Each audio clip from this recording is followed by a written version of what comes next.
1565. The Mediterranean was about to burn. On one tiny island, only 700 knights stood ready. Across the sea, an empire was coming. 40,000 soldiers, 200 warships, and one mission: erase Malta. This was the army of Suleiman the Magnificent, the most feared ruler of his age. His empire stretched across continents. Kingdom after kingdom had fallen, and now, his eyes were fixed on Malta. Malta was small, but it controlled the sea. From this island, the Knights Hospitaller struck Ottoman ships, again and again.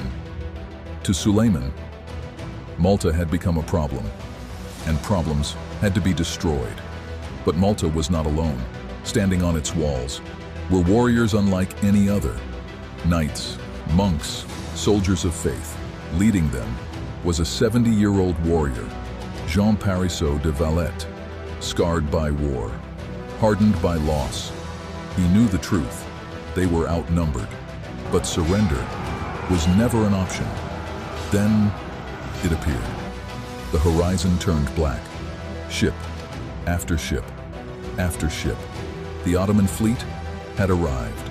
The invaders chose one target first: Fort St. Elmo, a small fortress standing directly in their path.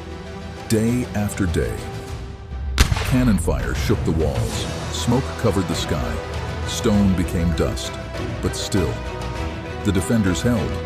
For 30 days, they refused to break. Then finally, the fort fell. But something unexpected had happened. They had delayed an empire, and the real battle, it was only the beginning. What followed, it was not just a siege, it was survival.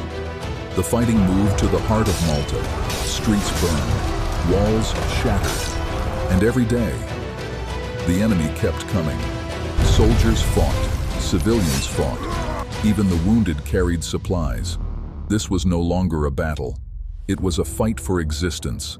The walls were gone, the enemy was inside, and now, only steel stood between life and death. But something began to change. Heat, disease, exhaustion, even the Ottoman army saw was starting to break. Then, ships appeared on the horizon. Not Ottoman ships, but a Christian relief force from Sicily, led by Don Garcia de Toledo. Spanish and Italian soldiers had finally come. After 112 days of hell, Malta was no longer alone.